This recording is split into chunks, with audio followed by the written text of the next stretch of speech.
Baik, Assalamualaikum warahmatullahi wabarakatuh. Halo teman-teman semua. Selamat pagi.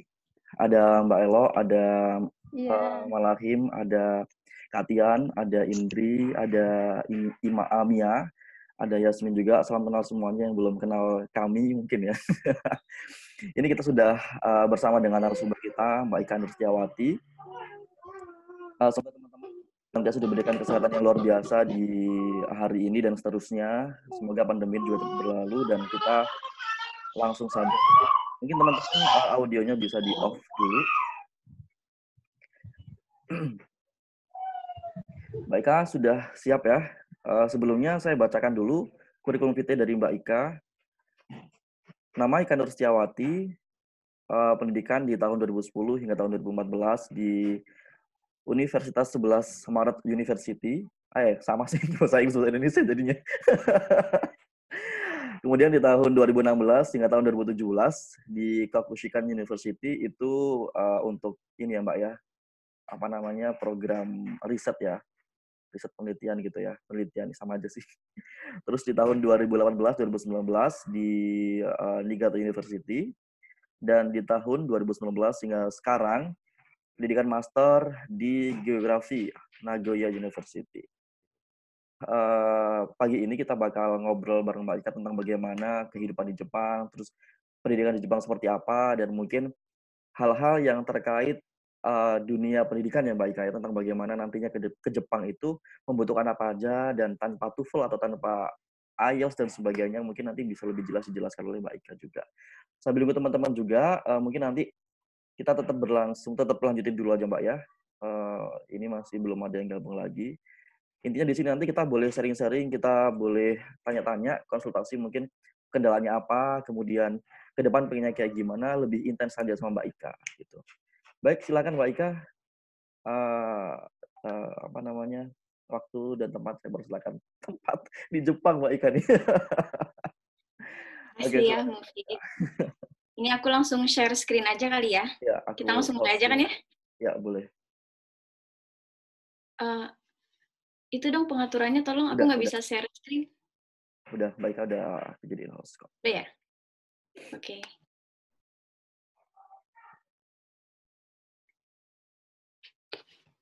Sebelumnya, makasih banget teman-teman yang udah gabung di acaranya Mufid ini dan bersedia mendengarkan sharing aku. Ya, semoga aja ini di sharing yang kali ini bisa menguatkan teman-teman untuk melanjutkan pendidikannya. Tapi ini lebih ke anak S2 ya, untuk melanjutkan S2 ke Jepang. Seperti yang apa namanya, di pamfletnya itu, everything possible gitu, kuliah di Jepang tanpa beasiswa, TOEFL, IELTS, atau JLPT, itu TOEFL-nya Jepang. Nanti selama presentasi ini, saya pribadi akan men-share ke teman-teman semua bagaimana caranya untuk ke Jepang tanpa beasiswa ini, karena kebetulan saya sendiri yang ngalaminnya. Nanti mungkin saya juga akan share pengalaman teman-teman yang lain melalui cerita ini ya, cerita yang saya akan share ke kalian ya. Oke, langsung aja ya.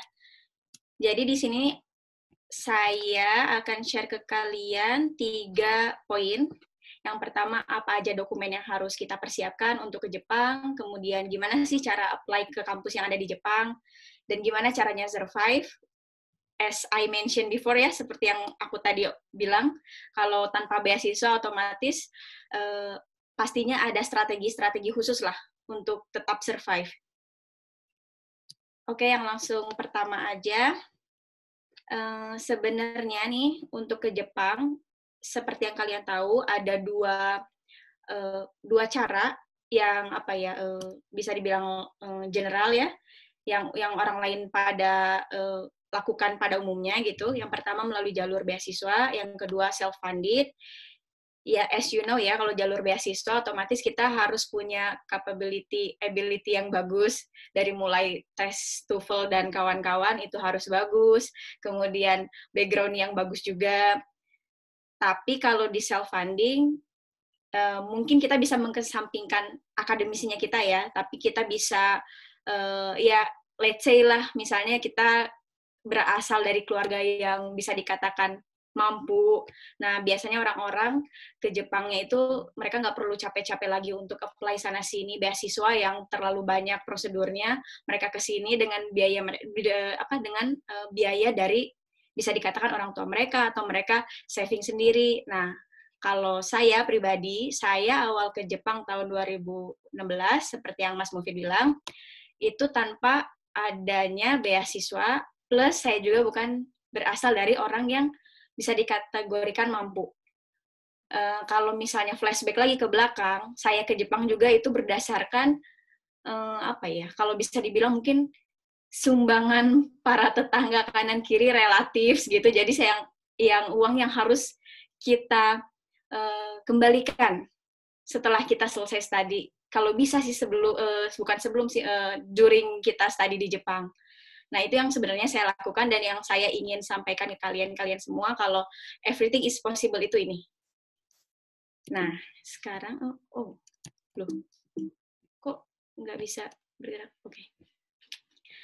Selanjutnya, yang pertama yang harus kalian persiapkan, sebenarnya dokumen-dokumen yang saya juga dulu persiapkan, itu tanpa adanya TOEFL ya. Yang pertama ijazah S1 atau transkrip juga, dan transkrip, abstrak skripsi atau mungkin kalian udah publish di jurnal, itu juga harus dilampirkan. Jadi ketiga hal itu kalau kalian sudah lulus S1 ya. Kalau kalian sudah lulus S1, ketiga-tiganya itu harus di-scan rapi, yang harus jelas lah ya, di-scan harus jelas dan dalam format bahasa Inggris. Kemudian riset proposal.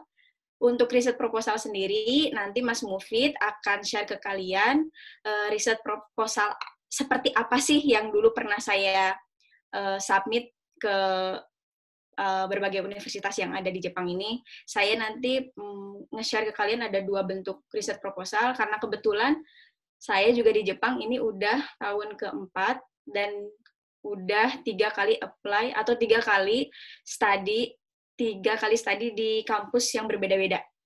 Mulai ke kampus swasta, kampus kecil ya, bisa dikategorikan kecil, sampai yang sekarang terhitungnya ini kampus favorit yang sekarang. Nah, kemudian kalian harus mempersiapkan kurikulum vitae. Mungkin kalau kurikulum vitae teman-teman juga lebih bisa berkreasi lah dan udah paham banget. Ya, etc-nya misalnya kalian pernah magang di Jepang mungkin ya, untuk teman-teman yang pernah magang di Jepang, atau mungkin kalian pernah internship, atau mungkin kalian pernah international seminar di Jepang. Itu lebih baik sih, saran saya lampirkan.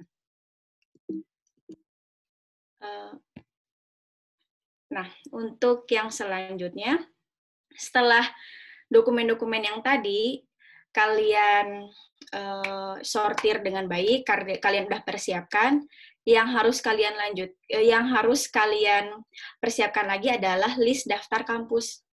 Jadi kalian harus list kampus mana aja yang sesuai dengan minat kalian, dengan bidang kalian.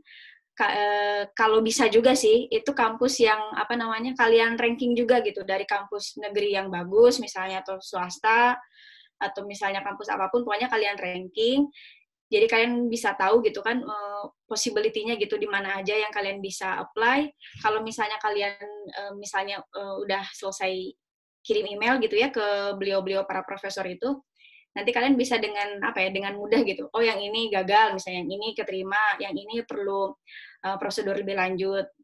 Kalau saya dulu melakukannya seperti itu, dan ada 300 kampus lebih yang pernah saya apply. Termasuk email profesor ya, jadi tadi daftar kampus dan daftar email profesor. Nah, bagaimana sih cara mendapatkan email profesor? Mungkin setelah presentasi, nanti saya share screen tentang gimana caranya untuk melihat website kampus yang ada di Jepang, terus menemukan email profesor. Nanti akan saya share ke kalian setelah ini ya. Setelah kalian udah tulis formatnya dengan baik, biar nggak terskip. Setelah kalian sortir itu, kalian harus email ke semua profesor. Kalau saya pribadi, saya punya satu template. Setelah satu template itu saya buat, tinggal tinggal diganti nama profesornya aja. Jadi kita nggak perlu capek-capek ganti isi, ganti konten gitu, nggak perlu capek-capek. Udah kita bikin satu template aja, kita sebar langsung ke semua profesor. Itu sih yang saya lakuin. Cuman kalian jangan berkecil hati kalau misalnya hari ini nih kita kirim email ke profesor, tapi profesor tuh belum bales email kalian. Itu kalian jangan berkecil hati karena even kalian keterima ataupun ditolak, itu nanti ada ada email balasan. Meskipun misalnya dibalasnya sebulan kemudian, karena emang profesor di sini pada umumnya mereka sangat sibuk dengan aktivitas mereka sendiri.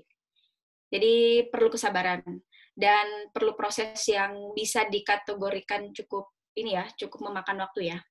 Nah, saya sebenarnya udah share gitu di YouTube saya, ini yang ada di bawah kanan. Itu saya share gimana caranya untuk apply ke kampus, mungkin lebih detailnya kalian bisa langsung ke situ ya, ke channel saya itu. Kalau mau, nggak maksa sih. Terus yang selanjutnya. Nah, gimana sih caranya kita nulis asking the possibility untuk join di lab-nya profesor? Ini yang saya lakukan di tahun 2017 ketika saya apply di kampus Niigata University setelah kampus Kokushika. Mungkin tadi Mas Mufid juga sempat mention ya. Nah, di sini saya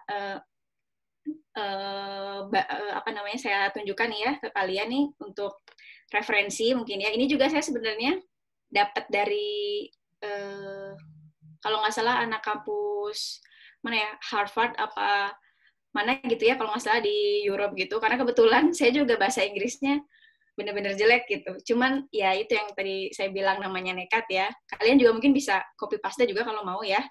Yang pertama yang jelas kita introduction dulu. Profesornya juga ya di-mention dulu. Profesornya siapa, introduction. Terus kalau bisa kita appeal, misalnya kayak saya nih, saya pernah research student di yang Kokushika University itu, saya juga appeal tuh yang saya kasih garis merah.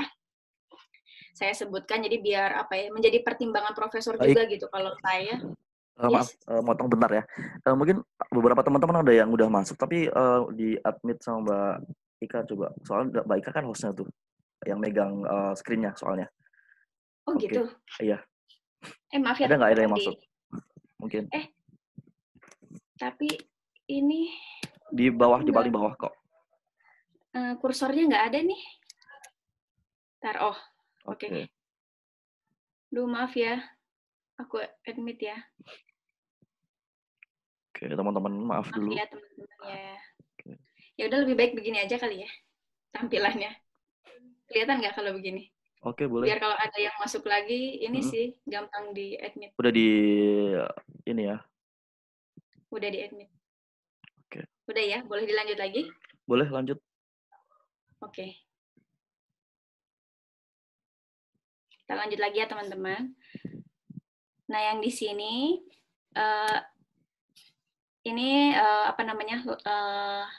asking the possibility untuk join di lab-nya profesor. Yang pertama yang saya lakukan adalah saya tulis perkenalan dulu ya, secara singkat lah, berasal dari mana, lulusan mana. Kemudian tujuannya, ya saya bilang saya ingin saya belum mention untuk S2 atau program yang lain ya. Jadi yang penting saya bilang saya ingin studi di sana aja. Entah programnya apa itu saya belum mention. Nanti mungkin ini relate sama obrolan kita yang selanjutnya aja ya. Kenapa saya nggak mention master degree atau misalnya kalau ingin PhD gitu. Nanti saya jelaskan lebih lanjut di situ. Kemudian saya juga mention background pendidikan. Selanjutnya bukan background pendidikan aja sih, tapi di sini my previous thesis gitu, saya nulis apa, sedikit lah tentang saya sebenarnya ingin appeal saya tuh punya ability dalam how to conduct a research gitu ya, gimana caranya melakukan sebuah penelitian. Jadi saya appeal berbagai penelitian yang pernah saya lakukan. Salah satunya saya mention di sini karena nanti karena sebenarnya saya udah attach di kurikulum vitae. Kemudian saya juga appeal study di Jepang sebelumnya, karena sebenarnya profesor yang ada di Jepang itu mereka worry tentang Japanese ability kita, tentang bukan Japanese ability aja sih, tapi gimana caranya kita bisa adaptation dengan kehidupan yang ada di Jepang. Karena kita udah beda budaya, jadi mereka nggak mau ambil resiko terlalu banyak.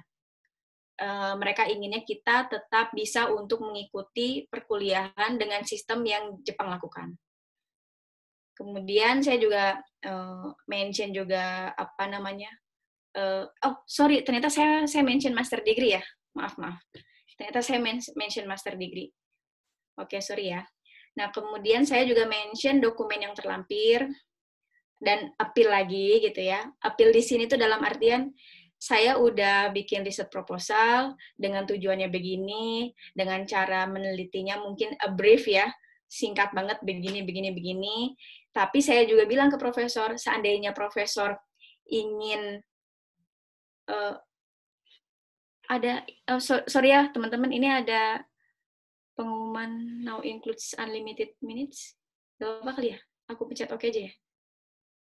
This meeting has been upgraded by the host and now includes unlimited minutes. Oke. Selanjutnya, yang tadi saya lanjutkan lagi, yang tentang appeal.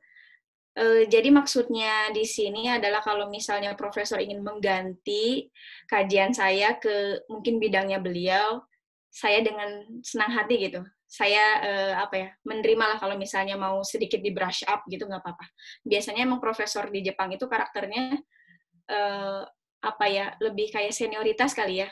Enakan gini aja nih, enakan gini aja, jangan gini. Nah, kalau misalnya kita tetap mempertahankan idealismenya kita, itu bisa aja kalian nanti dalam perkuliahan ada crash sama sensei atau sama profesor. Jadi ini kata-kata ini tuh kayak punch-nya gitu. Oh ya udah deh, gue nerima nih mahasiswa ini kayak gitu. Nah, untuk selanjutnya, setelah kita mengirim email ke berbagai profesor dan mendapatkan balasan, mungkin salah satunya pasti ada balasan lah ya. Biasanya ada beberapa profesor yang melanjutkan kita untuk mengikuti tahap berikutnya.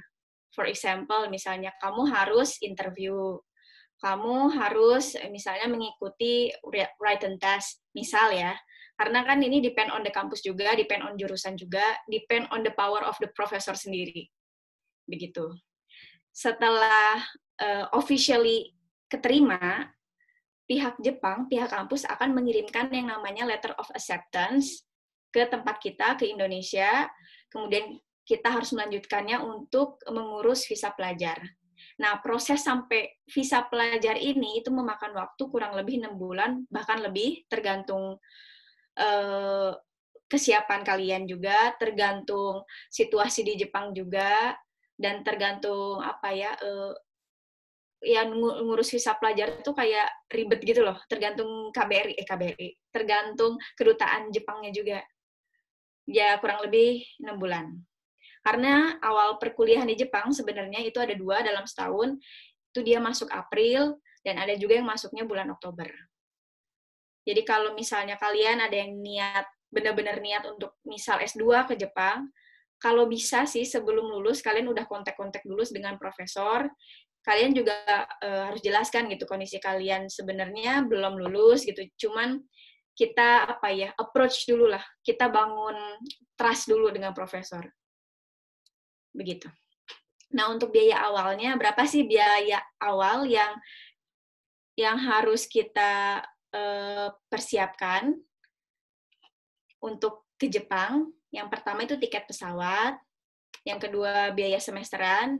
Ini ya kalian bisa lihat di sini nih, tiket pesawat harganya segini, biaya semesteran segini. Ini biaya semesteran ini saya tulisnya untuk yang teman-teman yang berminat melanjutkan di universitas negeri. Mau itu negeri yang favorit atau universitas negeri yang kecil ya, bisa dibilang kecil, itu tetap harganya nggak ada bedanya. Tetap segini nih. Kalau di kurs 130. Tapi kalau swasta itu beda lagi. Dia kan punya kebijakannya sendiri ya. Nah, untuk dormitory, listrik, gas, karena pada umumnya teman-teman yang pertama kali ke Jepang itu pasti akan di-provide dormitory sebagai untuk memudahkan proses adaptasi. Tapi untuk di dormitory ini dibatasi juga hanya maksimum 6 bulan. Itu kampus negeri ya, untuk kampus negeri. Jadi untuk biaya dormitory, listrik, gas, saya pukul rata 4 juta ya per bulan. Jadi ini bulan pertama sekitar seginilah ya yang harus kalian siapkan. Kemudian ada biaya telepon atau wifi, biaya transportasi, biaya makan, totalnya 52.750.000. Ini saya kasih knowledge dulu untuk in general gitu ya, ke Jepang dengan menggunakan logika sebenarnya segini. Ini kita pakai logika dulu ya. Nah, yang selanjutnya gimana caranya survive dengan mengandalkan part-time job. Sebenarnya setelah kalian sampai di Jepang, setelah kalian keterima, dan kalian ya officially sudah menjadi student di mana gitu ya, di universitas yang ada di Jepang, yang harus kalian lakukan adalah apply beasiswa. Ketika sampai langsung searching mana aja beasiswa yang vacant, yang lagi yang lagi open recruitment yang lagi open, mana aja kalian harus tulis satu persatu persyaratannya apa juga. Syukur-syukur kalian lakuin ini sebelum kalian sampai di Jepang. Jadi ketika sampai di Jepang itu udah tinggal action aja. Nah, kemudian kalian harus do a part-time job. Nah, gimana caranya mendapatkan informasi part-time job? Kalian harus gabung di komunitas-komunitas seperti misalnya kalau di Jepang ada PPI Jepang, Persatuan Pelajar Indonesia Jepang. Kalau lebih narrow lagi mungkin kalian di tempat saya, misalnya Nagoya University ada PPI Nagoya, kalian bisa join melalui fanpage-nya mereka, kalian bisa kontak satu persatu. Insya Allah teman-teman di sini, di seluruh Jepang ini, akan membantu kalian untuk memberikan informasi part-time job yang sesuai dengan kemampuan kalian. Misalnya kalian nggak bisa berbahasa Jepang, kita akan coba untuk cari informasi tentang pekerjaan yang emang bisa menerima atau yang bisa menerima orang-orang yang nggak bisa berbahasa Jepang ya.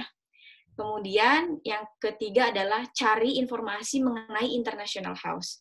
Seperti yang saya bilang sebelumnya, 6 bulan pertama itu kalian akan di-provide dormitory, which is itu murah banget. Biaya sewanya murah, terus kemudian fully furnished, kayak mungkin kalian bisa lihat gitu ya di sini. Saya juga ini tinggal di International House.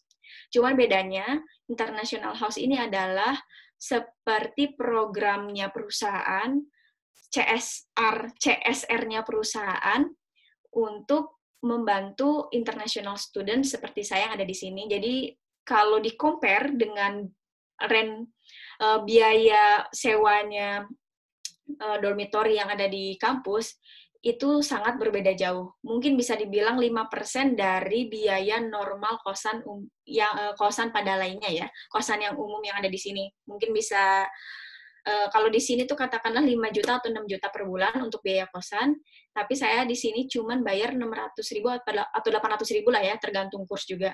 Sekitar segitu per bulannya. Jadi again ya, apa bisa sih hanya kita mengandalkan part-time job untuk survive? Oke, di slide ini saya coba kasih ke kalian kasarannya ya, perkiraan income part-time job yang kalian bisa lakukan di Jepang itu seperti apa. Yang pertama, saya di sini pukul rata biaya part-time job, income part-time job itu per jamnya 1.000 yen. 1.000 yen di sini saya kalikan 28 karena ada ketentuannya untuk mahasiswa asing yang ada di Jepang itu maksimum dalam 1 minggu hanya bisa kerja 28 jam. Dan dikali 4, karena dalam 1 bulan ada 4 minggu ya, jadi 112.000 yen income yang kita dapat. Kalau dikurskan, di-convert ke rupiah sekitar 14.560.000. Kita kurangi dari ini biaya dari dorm ke bawah ini, semua ini expenses ya. Dormnya itu 4 juta. Ini kasaran ya. Perkiraan juga dorm 4 juta, telepon 750.000 dan kawan-kawan ini. Kalau dari part-time job aja itu kita malah minus, teman-teman. Kita minus 1 juta. 1.090.000 rupiah per bulan. Dan itu dari mana gitu kan? Pasti teman-teman kan bingung. Lah kok bisa sih saya gitu ya? Saya nggak pernah dapat kiriman, saya pribadi nggak pernah dapat kiriman sepeser pun dari orang tua saya yang ada di Indonesia. Jadi saya tetap survive dengan cara part time job. Kok bisa saya bisa saya survive hanya dengan part time job? Nah, sebenarnya teman-teman, ini apa ya? Rahasia umum ya Baik, yang emang yes, mungkin sebelum ini takutnya mati, Mbak Ik balikin ke hostnya ke aku lagi, gitu. gimana caranya? Aku nggak Ada tahu. ini di chat di partisipan, balikin ke aku hostnya, biar nggak mati. Maaf ya. Gimana caranya nih? Di Gimana? partisipan bawah, Pertanyaan bawah ini. oke, partisipan. Terus? Nah, itu sebelah kanan atas, aku jadiin host Make a host. sebelum mati. Oke. More, make a host. Nah, Oke. udah ya, Udah. aman berarti. Oke. Aman. Maaf ya teman-teman, ini banyak banyak Iya, nggak apa-apa. distraksi. Mungkin sambil apa ya? Soalnya nanti kalau misalnya lebih dari 40 menit kan mati. Tadi udah ada warning soalnya kan. Iya, Oke, baik, mungkin lanjutin dulu aman. aja ini. Oke. Ini dikit lagi kok. Dikit Iya, lagi. Mungkin 5 menit ya. Ya udah gini ya teman-teman ya. Kita lanjut ya. Nah, ini 1 juta ini dari mana? Kalian bisa ngakalinnya dengan cara mencari part-time job yang dibayarnya itu cash. Dan itu banyak. Terutama di daerah-daerah seperti Tokyo, Nagoya yang banyak pabrik. Itu biasanya mereka bayar pekerjanya itu dengan cara cash. Jadi apa ya? Kalau misalnya ditransfer itu kan kita udah kedetek tuh ada berapa jumlah uang yang masuk ke rekening kita. Nah itu akan dicatat dan itu akan mempersulitkan kita untuk proses di imigrasi karena kita harus apa namanya harus reissue lagi, harus buat KTP baru lagi, yang biasanya setahun sekali kita lakuin, tapi tergantung visanya kalian juga ya teman-teman. Nah, itu bisa diakalin. Atau kalau saya, ini solusi yang menurut saya logik. Kalian nggak perlu apply master degree program ke Jepang, tapi kalian bisa apply dulu yang namanya program research student seperti yang saya pernah jalanin, itu saya jalanin 2 tahun. Karena apa? Karena kalian bisa saving 2 juta per bulan. 2 juta rupiah ya, ini kita ngomongin dalam bentuk rupiah. 2 juta rupiah per bulan. Dan kalian lebih mempunyai banyak waktu untuk melakukan part-time job yang bisa dikatakan tidak formal ya. Nggak, kalau legal nggak legal, saya nggak bisa ngomong itu ya. Saya juga kurang paham ya legal nggak legalnya. Tapi kita bisa melakukan lebih banyak part-time job karena kita punya banyak waktu. Dan kita bisa mengumpulkan uang untuk ke program yang selanjutnya. Jadi biasanya research student itu 6 bulan, rentan waktu 6 sampai 12 bulan normalnya. Cuman karena saya juga perlu uang untuk melanjutkan ke master student, jadi saya extend program research student itu 1 tahun. Dan saran lain dari saya, kalian bisa coba kerja tour guide. Karena sekarang lagi in gitu ya, lagi in orang-orang Indonesia yang datang ke Jepang dengan backpacker. Jadi saran saya, kalian perbaiki atau kalian mulai belajar bahasa Jepang sedikit demi sedikit ya. Ya at least kalian udah bisa melakukan atau berbahasa Jepang di daily activity kalian. Kalian udah mungkin pede untuk ngobrol dengan orang Jepangnya sendiri. Jadi dengan hanya mengandalkan tour guide ini, kalian itu udah lebih dari cukup. Itu yang saya lakukan di 1 tahun terakhir ini. Begitu, jadi teman-teman, in short, presentasi ini atau apa yang saya sampaikan di sini, karena mungkin waktunya terbatas ya, saya cuma mau menyampaikan ke kalian, life is what is on your mind. Jadi kalau misalnya kalian berpikirnya, gue susah deh, gue nggak bisa, ya yakinlah, lo nggak bakalan bisa gitu. Kalau kalian berpikirnya positif, optimis, pasti ada jalannya. Gitu aja. Mas Mufid, mungkin selesai ya dari saya. Oke, Saya terima stop kasih, share ya teman-teman Mbak ya. Ika. Oke. Baik, ini di sini ada beberapa teman-teman juga yang udah gabung. Mungkin yang lain ini kayaknya ada yang ketiduran juga nih. Karena memang nggak Oke. semuanya sih. Mungkin teman-teman boleh share videonya. Mungkin teman-teman dari apa? dihidupin videonya. Nanti kita di sini lebih banyak ini sih, ngobrol bareng Mbak Ika, kira-kira teman-temannya pengen kayak gimana, terus ke depannya pengen rencananya seperti apa, kayak gitu. Halo teman-teman. Berarti Mbak Ika nanti boleh aku share ini ya, proposal ini ya, namanya Boleh, boleh. untuk yang oke. Ada Mbak Elok, ada Kak Tian, Mia, Kak Yasmin, Tingtung, terus ada Arina, Malahim, dan Raha juga. Ini kita reunian di sini juga nih Mbak Ika. Boleh share videonya, kita di sini banyak ngobrol tentang bagaimana nantinya kalian tuh pengen ke Jepang tuh seperti apa, terus ke depannya juga maunya kayak gimana. Lebih ke konsultasi aja sih sebenarnya. Boleh, boleh. Selain itu Mbak Ika mungkin gini ya, kalau tadi aku nangkep dari penjelasan Mbak Ika, berarti kita lebih banyak persiapan di Indonesia gitu. Lebih banyak mungkin selama kuliah Mbak Ika S1 tuh kan kita kan juga butuh penelitian kan, otomatis yang udah pernah disubmit atau udah dipublish gitu kan. Kira-kira berapa banyak penelitian atau mungkin hasil dari riset bareng sama dosen yang udah pernah ditulis sama Mbak Ika selama S1? Penting loh itu soalnya. Tapi sebenarnya nggak terlalu penting juga sih Hmm. kalau untuk apply ke kampus yang di Jepang sih. Kalau kalian ini mendowngrade rate of kampusnya, misalnya kampus yang kecil-kecil gitu, itu nggak terlalu penting. Karena mereka, Okay. apa ya, jadi sebenarnya itu, tahun pertama aku ke sini, itu kampusnya biasa banget. Mungkin orang-orang nggak tahu itu kampusnya di mana dan kampus apa.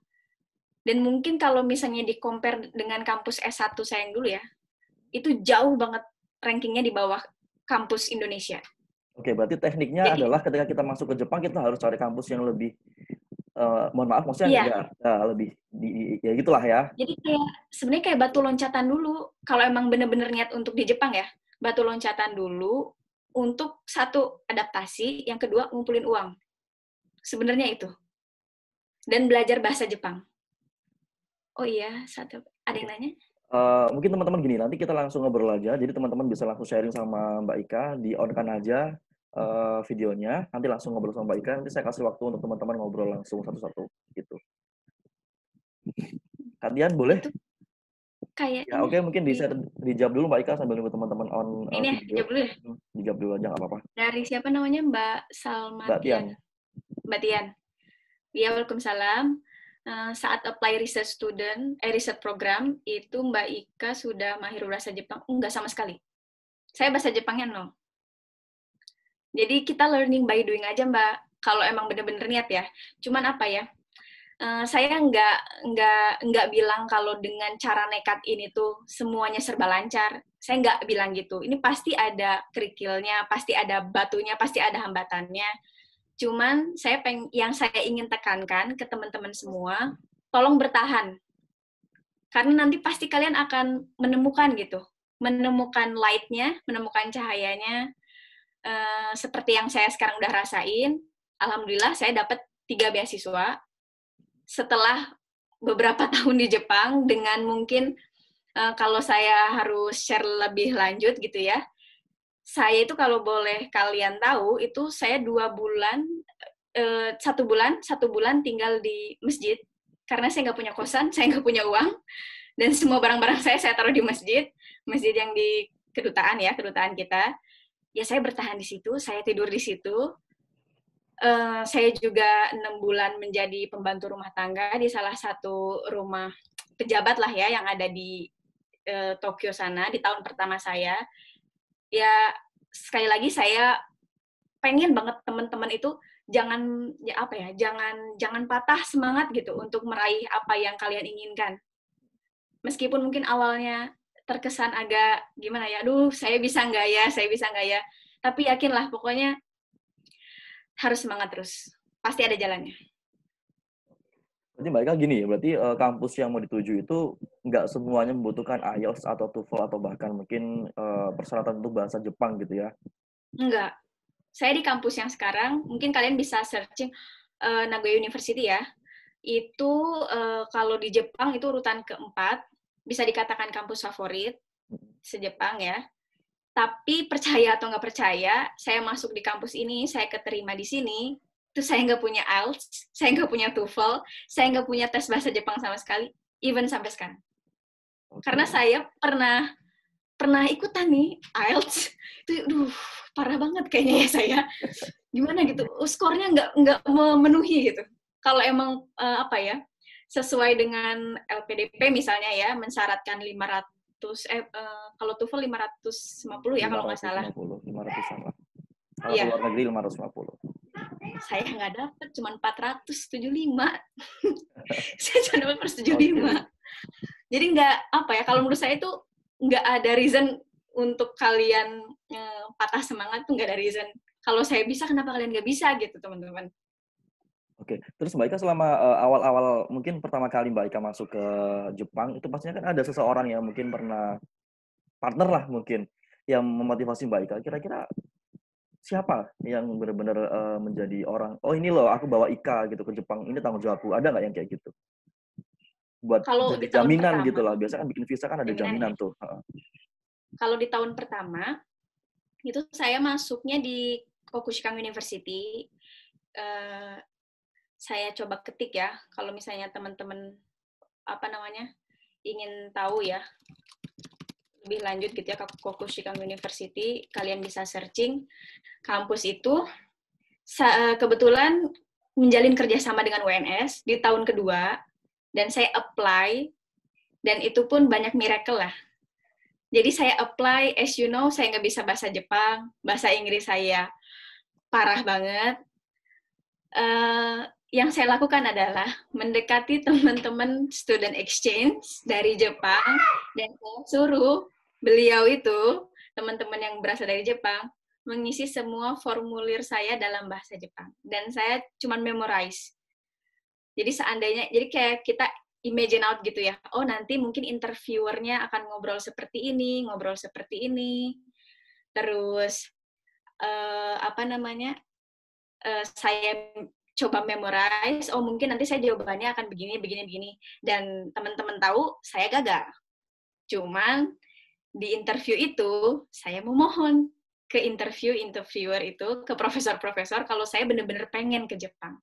Dan akhirnya mereka bilang, oke, saya kasih, bukan program S2, karena bahasa Jepang kamu nggak banget, ya saya paham. Dan mereka memberikan saya peluang, itu tiket research student program. Setelah memberi peluang itu, kemudian mungkin ini bisa nyambung ke pertanyaannya Mbak Elok, tentang bagaimana pertama kali ke Jepang dan biayanya bagaimana. Nah, yang saya pikirkan selanjutnya adalah biayanya dari mana? Orang tua saya bukan siapa-siapa. Orang tua saya bukan pejabat mungkin, bukan politician mungkin ya, seperti yang lain gitu. Nggak punya pekerjaan yang settle. Yaitu saya mengandalkan uang-uang hasil hutang-hutang dari kanan kiri, relatif, tetangga-tetangga, semua saya minta tolong. Bahkan dosen saya yang ada di UNS. Itu beliau membantu. Misalnya 5 juta atau berapa. Dan akhirnya waktu tahun pertama terkumpul 25 juta.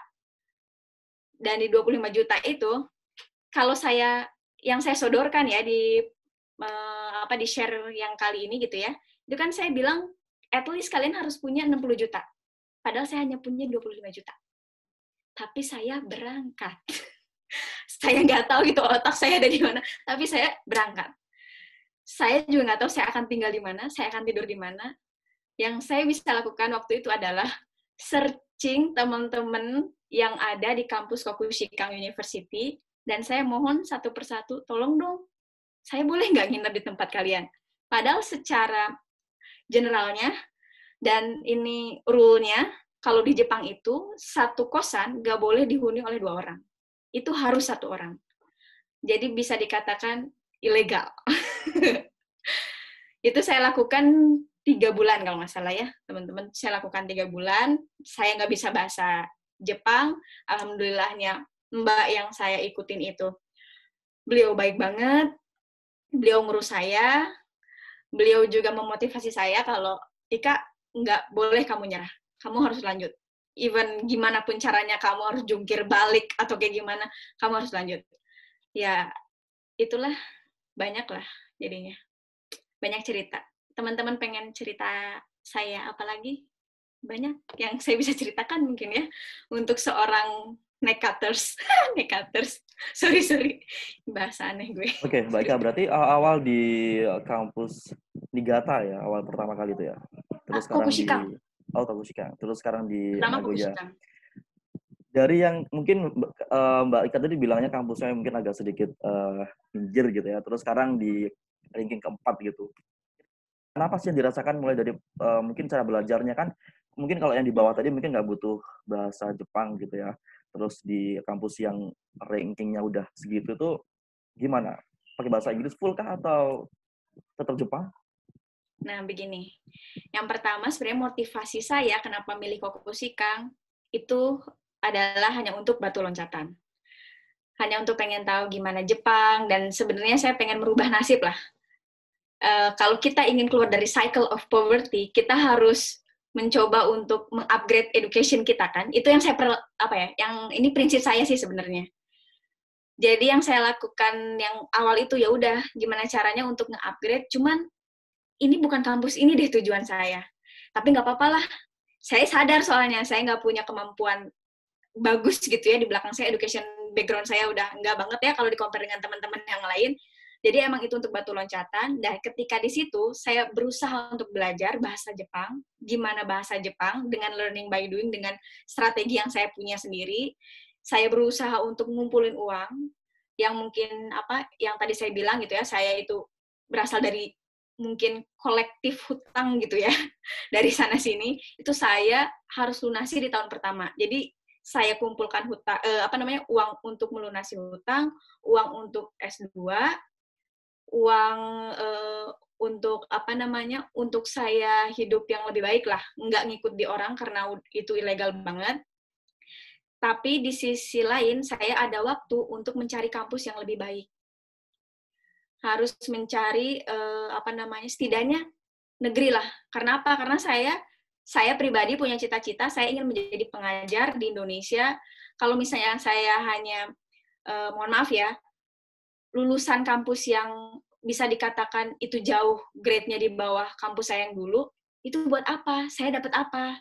Dan emang perkuliahan di situ, itu saya nggak ngerasain yang namanya kuliah. Jadi saya merasakan kayak, oke deh, di sini kayaknya saya hanya bekerja dengan tameng visa student. Itu di tahun pertama. Kemudian upgrade di kampus negeri, even itu kampus kecil, mungkin teman-teman kayak Sukma, Raka, Mufid juga udah pernah ke Niigata University. Nah, di situ saya baru merasakan, oh ini yang namanya kuliah. Dengan traditional way-nya Jepang. Jadi mungkin kenapa saya bilang traditional way, karena hampir mirip dengan Indonesia. Jadi saya pikir kayaknya ini bukan Jepang juga deh. Ini bukan Jepang yang ada di otak saya ya. Saya juga merasakan kalau di Niigata University, jadi pada dasarnya kampus swasta yang kecil, kampus negeri yang kecil, itu mereka menonjolkan bahasa Jepangnya. Karena saya udah muak dengan bahasa Jepang sebenarnya, maaf ya teman-teman. Jadi saya mikir lagi gimana caranya nih. Saya mau upgrade juga nih, saya mau ke international program aja lah. Akhirnya saya memutuskan untuk apply ke Nagoya University. Berdasarkan apa teman-teman? Itu berdasarkan rekomendasi dari profesor saya yang ada di Niigata University. Karena mungkin beliau ngelihat juga sih, ini jadi kita juga harus appeal gitu selama perkuliahan. Kita ada niat untuk kayak mengupgrade everything. Akhirnya mereka profesor-profesor yang ada di kampus yang lama saya yang merekomendasikan saya ke sini. Dan kalau teman-teman mau percaya atau nggak percaya terserah ya.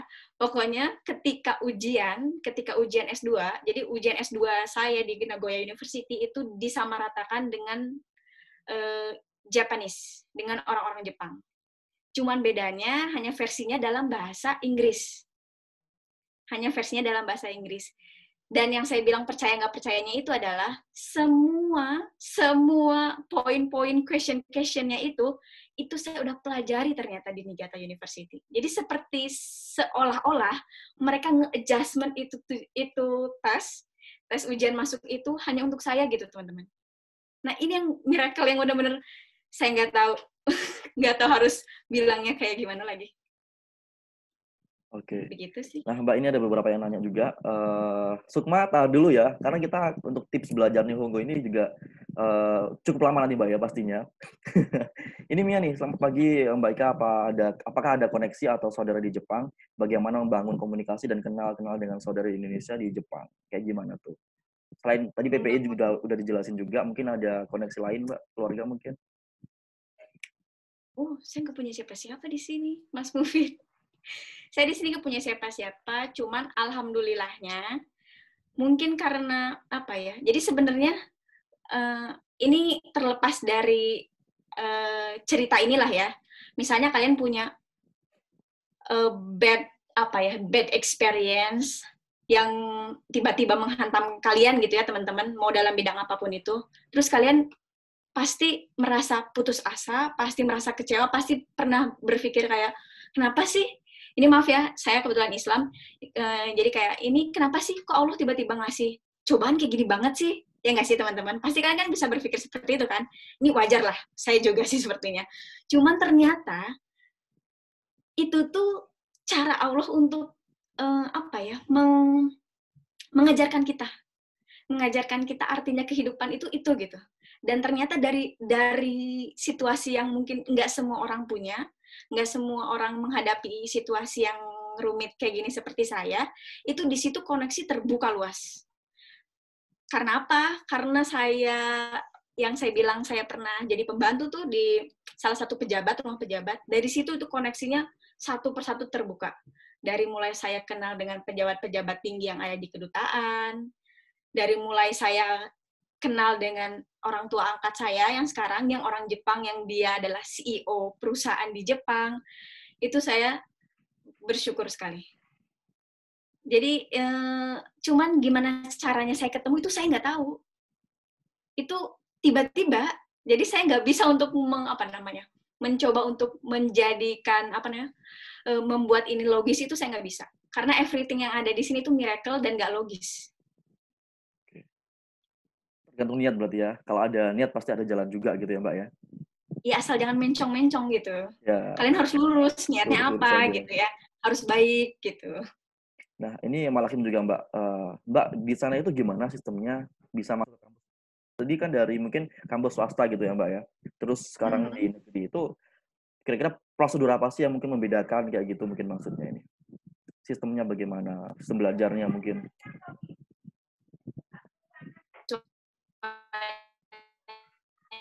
Halo, Mbak Ika, jaringannya nih kayaknya. Mbak Ika? Internetnya nggak jelas. Aku nggak Oke. dengar suara kamu. Oke, ulang ya, Mbak ya. Itu di chat itu ada Malahim gini, Mbak gimana sih sistemnya masuk untuk ke kampus negeri? Kan mungkin Mbak Ika diketahui dari kampus swasta gitu sebelumnya gitu ya.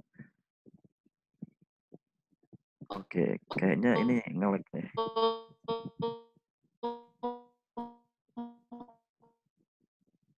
Halo, Mbak Ika. Sinyalnya Mas Mufid masalah. Halo, Halo. aku dengar kok. Oke. Halo. Oke, dengar ya? Oke, saya jawab ya. Oke, jawab. Dengar. Ya, dari siapa tuh tadi mana? Malafin.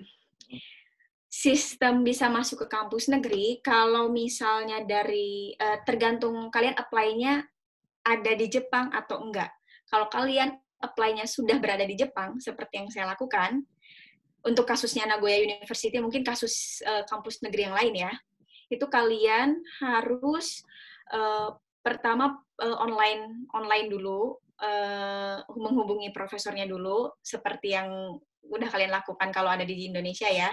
Setelah dapat oke dari profesor, nanti kalian akan dapat undangan untuk mengikuti tes tertulis, dan itu harus bayar 30.000 yen. Jadi kalau seandainya kalian gagal, ya 30.000 yen hangus.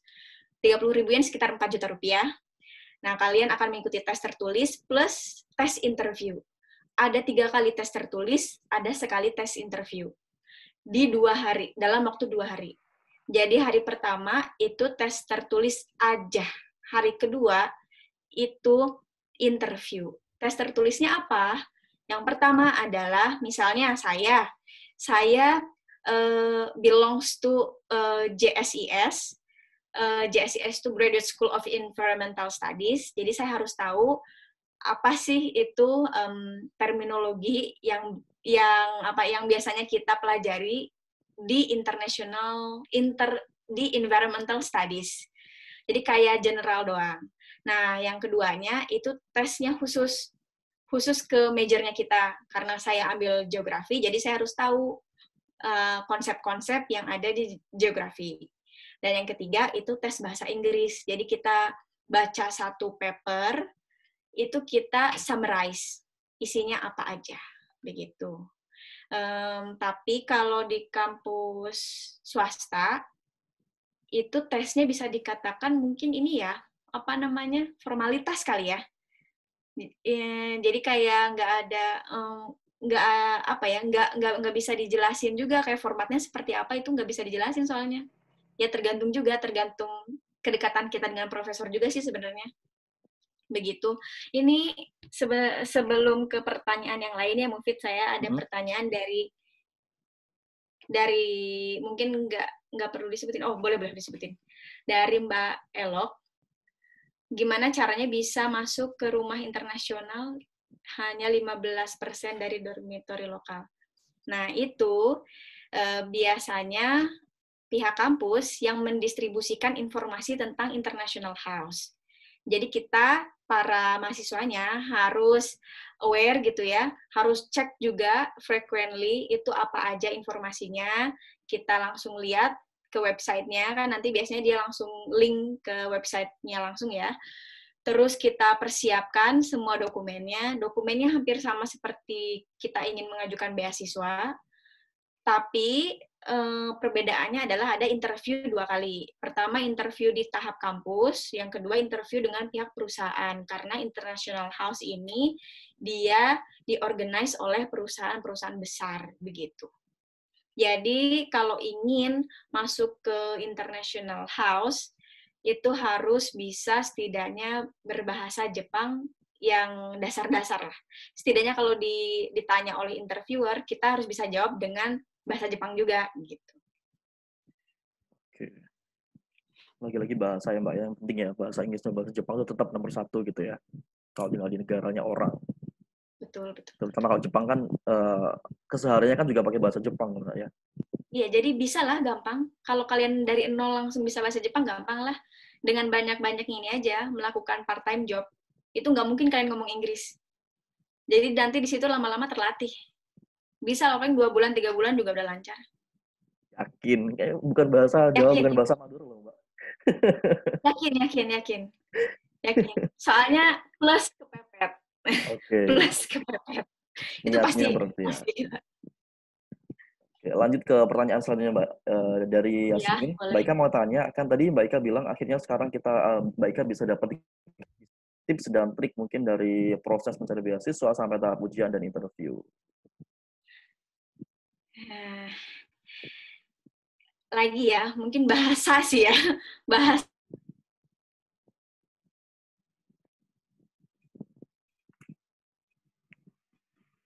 impian kalian.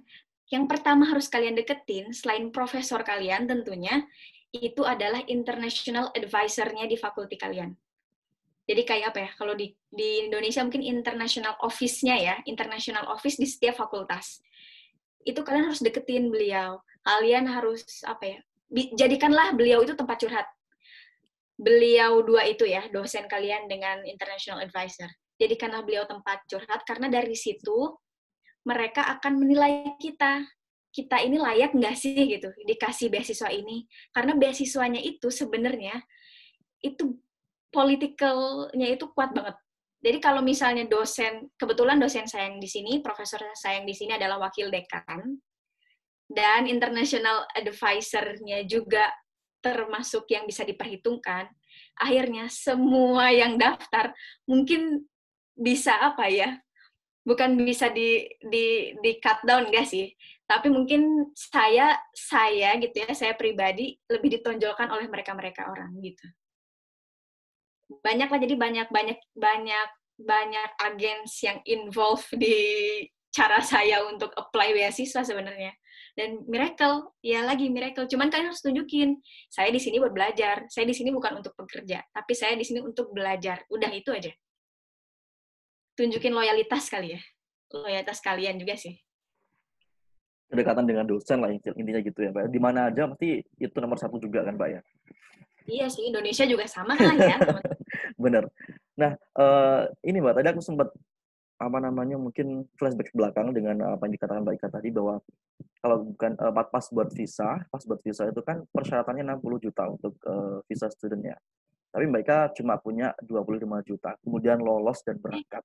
Enggak, salah. Oke. Itu bukan buat visa, Mas Mufid salah. Itu buat Jadi saya mention-nya 60 juta itu untuk biaya awal selama di masuk. Jepang. Oke, Bulan selama di pertama. Jepang. Terus untuk visa sendiri gimana? Karena itu yang terpenting juga. Kita nggak bakal bisa berangkat kalau nggak ada visa. Betul.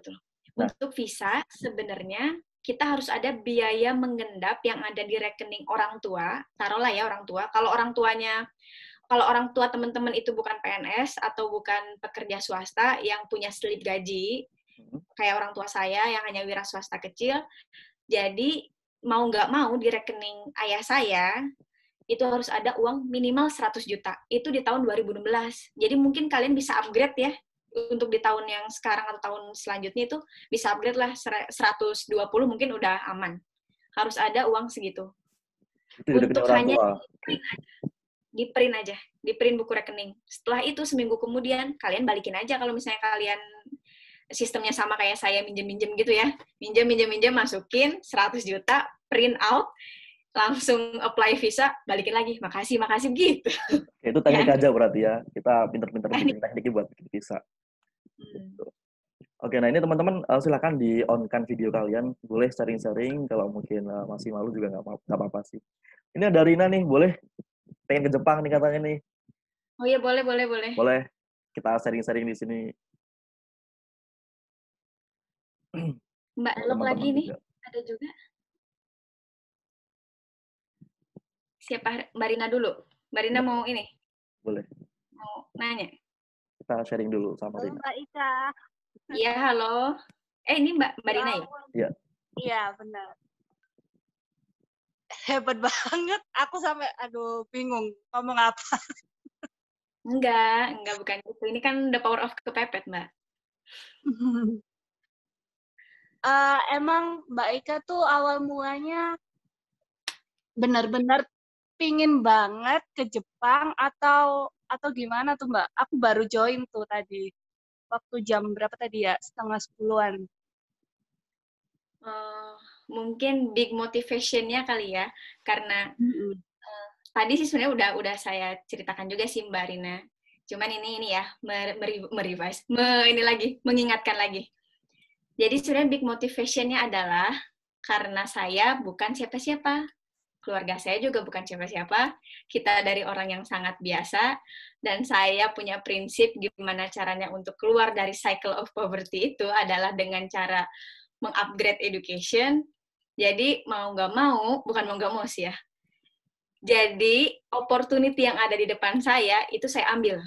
Dan ketika itu yang ada di depan saya itu adalah Jepang. Begitu Mbak Rina. Terus dalam penelitian kayak gitu tuh untuk ngomong sama sama dosennya gitu tuh nggak kesulitan gitu kah Mbak? Dalam penelitian gimana nih maksudnya? Kok saya belum nangkep? Waktu penelitian itu loh Mbak. Kalau kayak di Indo kan ada kayak skripsi tuh pembimbing. Nah, Iya. gitu tuh apakah nggak merasa kesulitan? Alhamdulillah enggak sih Mbak. Karena kita ngobrolnya pakai bahasa Inggris. Oke. Untuk di Berarti kampus sekarang bisa pakai ya? bahasa Inggris.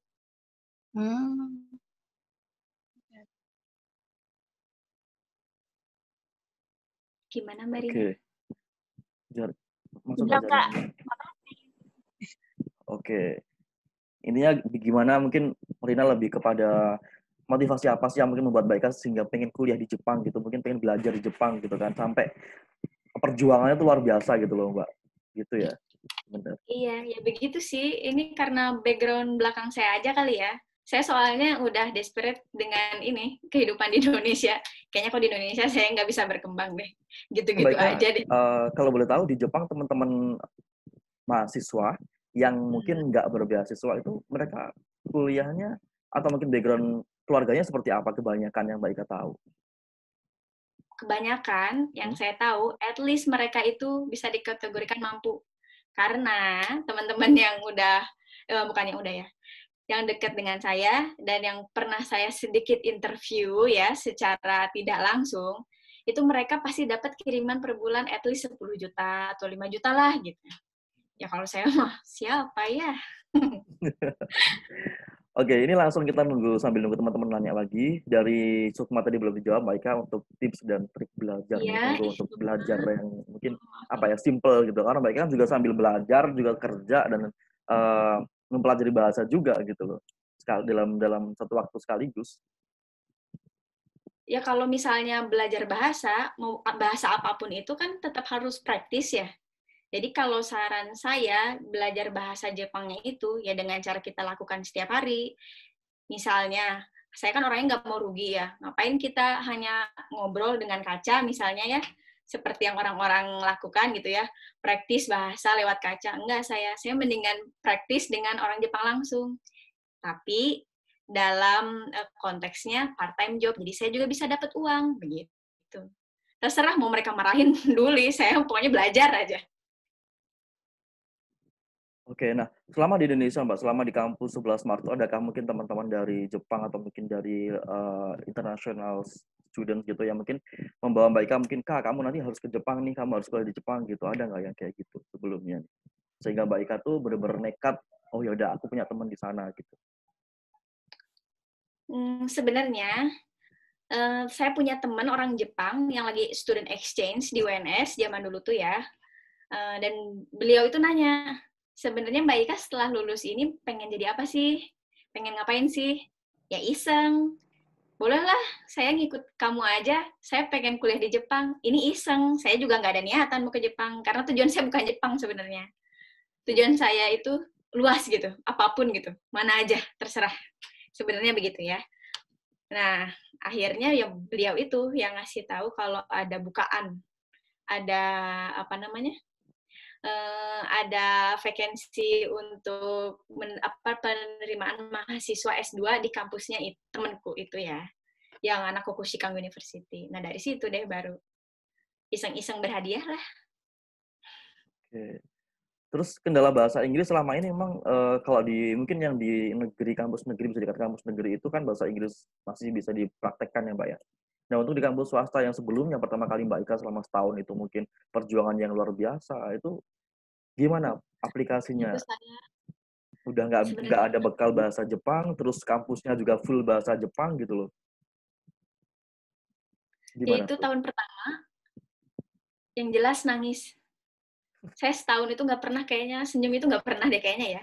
Senyumnya senyum palsu gitu, fake smile gitu, gitu. Isinya di sini ruwet gitu ya kayaknya. Di sini ruwet gitu. Kayak aduh gimana saya besok makan apa? Mending lah kalau makan.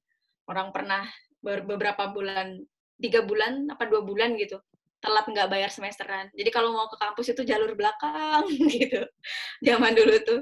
Dan ya itu yang tadi saya bilang karena nggak punya bahasa Jepang, nggak punya background bahasa Jepang, isinya itu cuman lula lulu gitu loh kalau bahasa Jawa. Apa ya namanya? Bengong gitu Ya, loh. bengong aja. Ini ngomong apa? Jadi yang saya tangkap cuma satu kata, itu satu kata itu yang saya tulis. Ini artinya apa? Hanya gitu aja sih. Jadi cuman gimana apa ya di tahun pertama tuh hanya membiasakan kita untuk mendengar bahasa Jepang aja. Tapi seiring kita bahasa Jepangnya begini, bahasa Inggrisnya begini, begitu. Oke, berkurang ada berkurangnya gitu ya otomatis ya. Banget, banget itu. Karena semuanya pada pakai bahasa Jepang kan. Teman-teman pakai bahasa Jepang, profesor pun pakai bahasa Jepang. Di tahun pertama, di tahun kedua agak sedikit pakai bahasa Inggris sedikit aja. Kalau di Tapi di kampus tahun yang negeri ini, sekarang, kalau misalnya di kalau persentase, yang di Nagoya University ini, meskipun mereka bilang international program, tapi kalian jangan 100% percaya. Karena nanti kalian nggak bisa ngobrol sama teman-teman yang lain ya. Setidaknya harus bisa bahasa Jepang dikit lah. Kalau nggak bisa, kayak bukan bisa ya. Setidaknya kalian harus mengerti apa yang mereka bicarakan. Meskipun kalian meresponnya bahasa Jepang, bahasa Inggris, it's okay karena mereka orang juga pinter-pinter ya. Yang jelas yang di sini orang pinter-pinter. Tapi kalau kita nggak ngerti aja apa yang mereka omongin, ya udah kacau lewat. Kita diomongin aja nggak ngerti pasti. Cuman kalau profesornya itu bahasa Inggrisnya top, jadi nggak masalah. Bahkan lebih bagus daripada mahasiswanya. Oke. Nah, yang terpenting nih Mbak Ika kan selama 4 tahun ini, mungkin sebelumnya nggak ada beasiswa dan berjuang di Jepang itu dengan susah payah dan sebagainya. Untuk membuat motivasi diri biar lebih tetap stay on track gitu loh. Dengan 300 kampus yang udah di list bahkan dan mungkin memperjuangkan sekian banyak kampus, itu apa sih tipsnya biar tetap ada mungkin fokus gitu ya? Biar nggak Gimana? down. Kalau itu banyak banget. Jadi yang kalian lihat sekarang kan saya yang sekarang. Saya yang dulu kan kalian nggak tahu kan. Nah, saya yang dulu itu ini bukan kayak gini. Ini orientasinya udah bukan akademisi lagi. Kalau sekarang saya bisa karena saya dapat beasiswa kan, alhamdulillah. Kalau dulu itu 40% sekolah, 60% cari uang. Karena udah nggak ada saving, nggak ada apapun gitu. Jadi kayak hidupnya penuh dengan ketidakpastian. Kalau sekarang kan udah pasti, yang namanya orang beasiswa kan udah jelas, hanya dituntut untuk belajar, belajar, belajar. Nah, tapi sebelum itu, jauh sebelum itu udah parah banget. Banyak yang ngingetin, tapi alhamdulillahnya. Karena mungkin saya cerita di awal kan sebelumnya, saya tujuannya ini. Jadi banyak orang-orang yang mengingatkan, ingat tujuan kamu, ingat tujuan kamu, ingat tujuan kamu. Begitu. Pernah nggak Mbak Ika selama 4 tahun ini sempat down terus kepikiran untuk pulang, ya udahlah aku udah nggak dapat beasiswa pulang aja nih, atau mungkin frustasi kayak gitu? Di tahun pertama kan saya pulang. Pulang itu untuk keperluan ini ataukah gimana? Di tahun pertama itu pulang karena apa ya? Ya itu yang saya bilang mungkin jeleknya saya masuk ke kampus yang pertama itu adalah untuk batu loncatan aja. Sedangkan orang-orang yang ada di dalam situ menginginkan saya pribadi untuk lanjut. Tapi saya berpikir menggunakan logika saya lagi, kalau seandainya bertahan di kampus itu, bisa-bisa aja. Tapi saya merasa nggak ada harapan ke depannya. Untuk kayak, misalnya, kalau jadi pengajar di Indonesia itu udah nggak mungkin lagi kita nggak ngebahas, lo dari kampus mana? Itu kan pasti, lo dari kampus mana? Jepangnya mana? Itu kan udah jadi prioritas banget. Semakin bagus kampusnya kan bisa jadi peluang keterimanya semakin besar. Nah, itu yang nempel di otak saya. Jadi akhirnya saya memutuskan untuk keluar. Tapi dengan syarat mereka bersedia untuk, ya udah nggak apa-apa, silahkan kalian keluar dari kampus kami, tapi kamu harus pulang. Nah, itu yang membuat saya pulang dan saya agak sedikit down. Dan kalau ngulang lagi dari awal, itu penuh perjuangan lagi. Seperti visa dan kawan-kawan. Yang itu sebenarnya saya juga nggak mau lakuin sebenarnya. Cuman ini udah nggak ada pilihan karena ya ini yang saya pilih, oke, saya pulang. Ya udah saya pulang akhirnya. Dan ngulang lagi dari awal. Tapi yang di kampus kedua, yang ngulang lagi dari awal itu, bisa dikatakan nggak ada broker, nggak ada siapapun, garantor siapapun, itu nggak ada. Jadi bener-bener pure Gitu. cari tahu sendiri dari internet. Karena udah ada pengalaman sebelumnya gitu ya. Iya, Nah, ini bisa buat dikatakan. teman-teman atau mungkin buat aku juga khususnya Mbak Ika ya. Buat aku khususnya. Buat teman-teman juga yang mungkin belum pernah belajar di Jepang dan mungkin pengen belajar di Jepang tapi dengan bahasa Jepang yang kita sendiri juga masih nol, bahasa Inggris juga yang pas-pasan kayak aku gini. Terus pengen belajar di Jepang nih. Kira-kira mungkin selain tips tadi yang Mbak Ika sebutin belajar dengan kampus yang swasta, itu kira-kira memungkinkan nggak untuk kedepannya gitu? Selain kampus-kampus tadi ada tips-tips lain nggak gitu? Sebenarnya kalau dengan apa ya, ya dengan yang mungkin kalian setidaknya mau menyamaratakan, kalau kalian itu ada di posisi saya gitu ya, dengan apa namanya, dengan capability, dengan ability yang kurang bagus lah ya. Ya sebenarnya selain di apa namanya, selain di swasta, mungkin bisa sih kalian masuk ke Nihongo Gakko, sekolah bahasa Jepang, yang tadi mungkin Sukma, bukan Sukma ya, Sukma Ya, cuma ngomongin Nihongo Nihongo. doang ya. Ini Nihongo Gakko, jadi program lain yang nggak belongs to kampus, tapi belongs to kayak ini apa ya, kalau di kita LIA kali ya, LIA kayak gitu ya, yang sekolah bahasa Inggris kayak gitu. Nah, di sini ada sekolah Oke. khusus bahasa Jepang.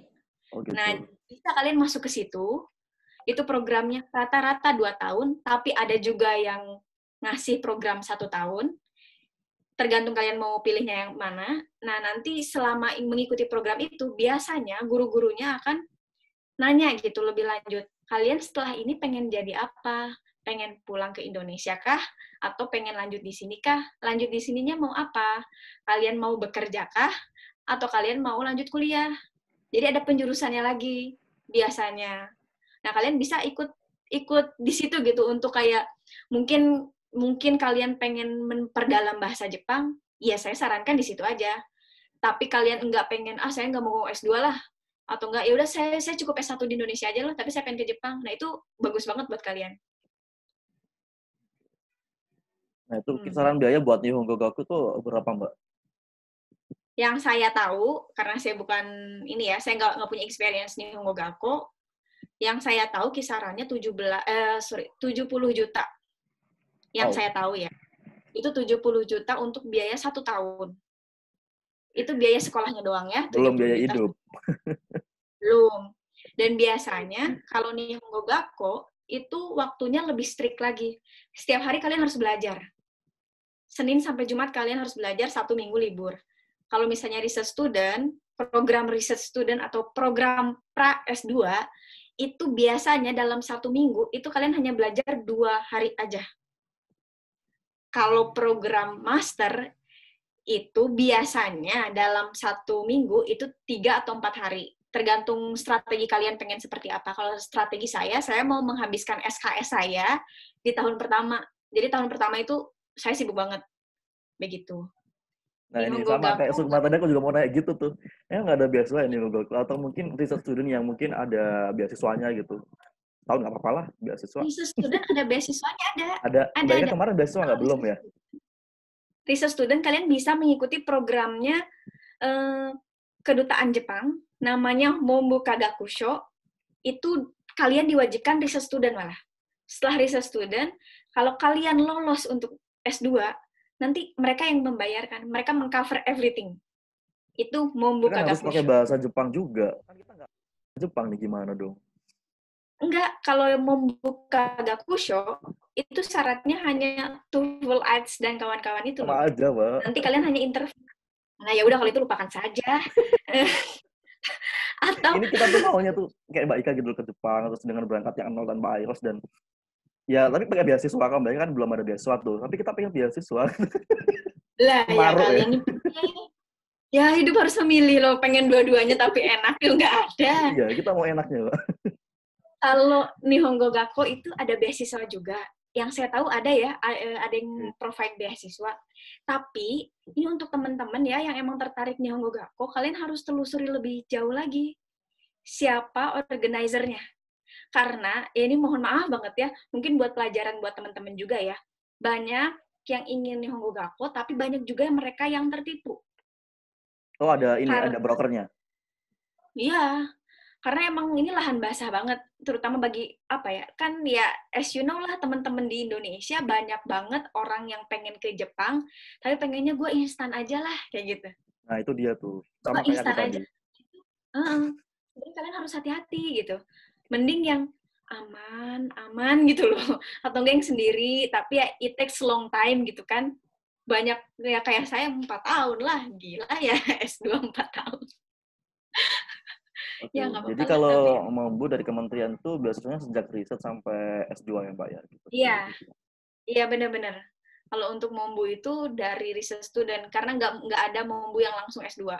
Soalnya, apa ya, aku nggak tahu ini ada evidence-nya, ada buktinya atau enggak, tapi dari skema ini, yang apa namanya pihak Jepang ingin tekankan itu adalah mereka nggak salah untuk ngasih beasiswa ke orang gitu, nggak apa ya namanya, karena kalau misalnya setelah research student dan kemudian S2-nya dia gagal, itu kan udah beasiswanya nggak jadi, ya udah harus langsung pulang.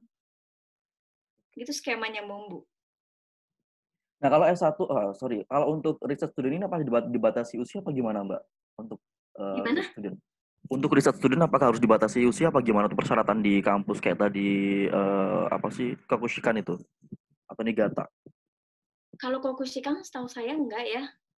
Nggak ada apa namanya persyaratan maksimum usia sekian itu nggak ada ya setahu saya.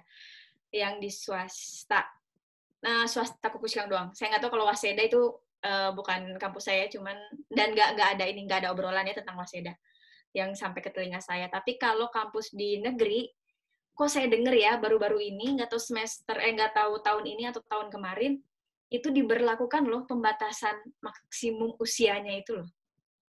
Kalau nggak salah tuh sampai 30 apa 20-an ya. Lupa lah. Pokoknya sampai itu tuh untuk pendaftaran anak S2. Tapi sebelumnya mau kalian usia 40, sorry 60, udah kakek-kakek Tua ya. banget, Mbak. 60 tahun, itu keterima. Nggak apa-apa. Di Niigata soalnya ada yang usia 40 tahun, anak S2. Berarti Itu aku bisa sekelas kalau misalnya mau riset student di sana. Aduh, suara apa sih ini?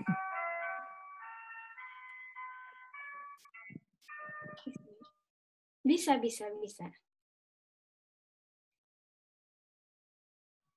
Oke, ada es krim, Mbak, sorry. Apa enak ya?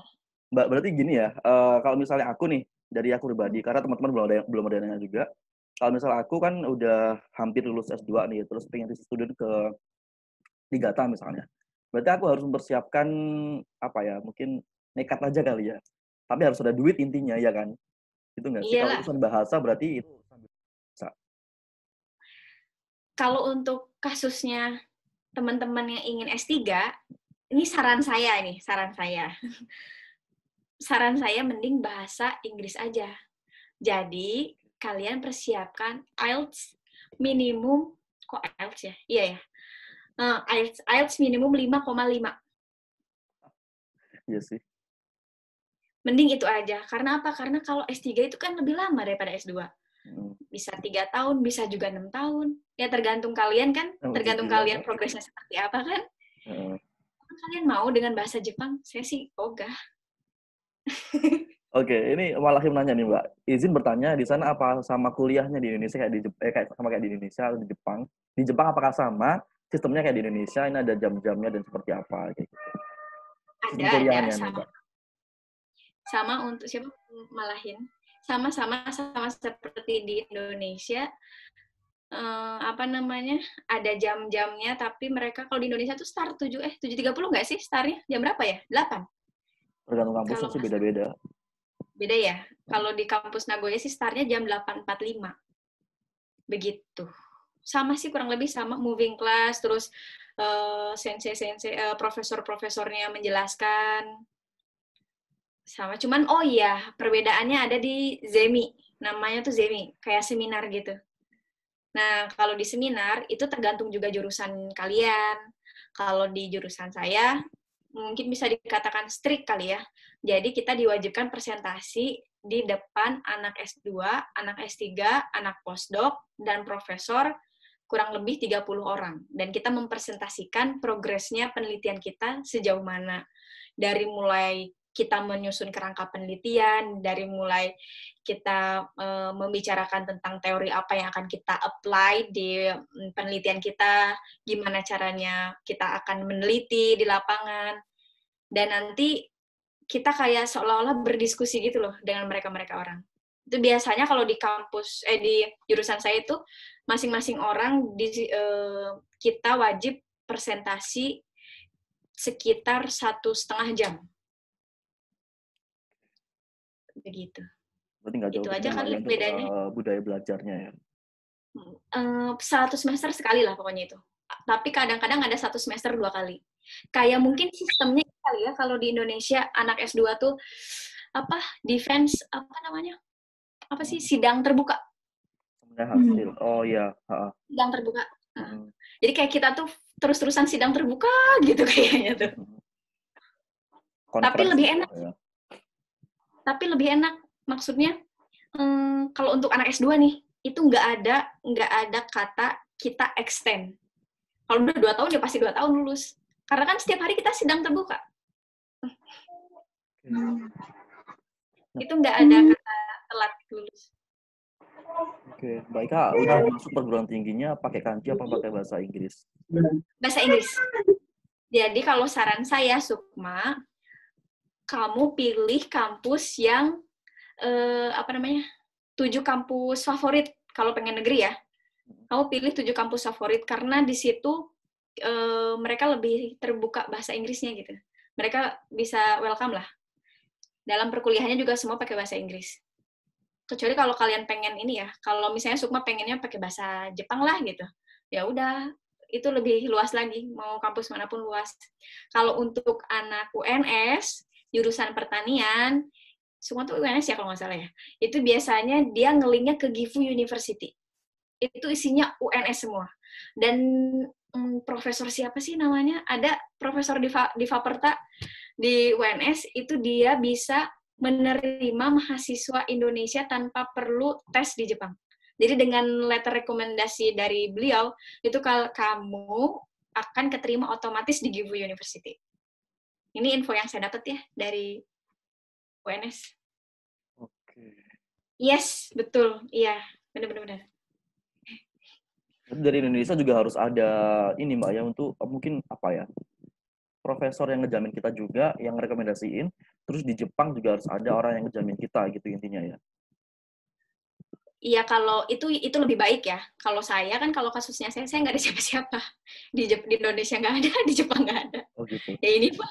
Jadi batu loncatannya tetap tadi yang jadi poin utama adalah batu loncatan tadi itu kampus swasta dulu dengan research student yang mungkin tawarannya mereka kayak gitu. Syukur-syukur kalau beasiswa. Kalau nggak ada ya kita cari sendiri gitu ya. Kalau misalnya, kan kalau saya mungkin zamannya dulu informasinya kurang ya. Jadi saran saya nggak usah swasta. Kalau misalnya swasta, ya udah yang bagus aja sekalian. Misal Waseda University, atau misal apa tuh namanya, Keio University. Tapi programnya research student, jadi nggak perlu swasta yang ecek-ecek gitu lah. Cuman ya kalian harus sedikit struggle di IELTS-nya aja. Kan kalau saya nggak mau. Aku juga nggak mau, Mbak. Sama. Saya nggak mau. Oke, ini masih ada 5 menit lagi teman-teman. Mungkin teman-teman boleh kalau ada yang mau nanya lagi sambil 5 menit lagi lah. Mungkin saya mau sharing deh. Boleh. Boleh lah, narasumbernya kok. Oh iya benar. Mungkin teman-teman ada yang nggak single ya kayak saya ya. Aduh, promo. Mungkin ada yang udah berkeluarga dan berkeinginan untuk kayaknya saya pengen S2 deh di Jepang. Apa bisa saya bawa keluarga? Misal ya. Sebenarnya itu sangat terbuka luas dan bisa sekali. Tapi kalau sekalian nggak nggak ada beasiswa, salah satu misalnya ya, entah suami, entah istri gitu ya, yang nggak ada beasiswa, itu agak susah untuk bawa keluarga. Jadi tipsnya itu adalah, salah satu di antara kalian itu harus punya beasiswa yang dia bisa, bukan memprovide, tapi bisa ngasih rekomendasi untuk bawa keluarga. Nah, setelah di Jepang, itu kalian bisa lebih mudah lah. Misalnya kalian udah punya anak, kalian bisa titipin. Ada daycare-nya khusus untuk mahasiswa asing.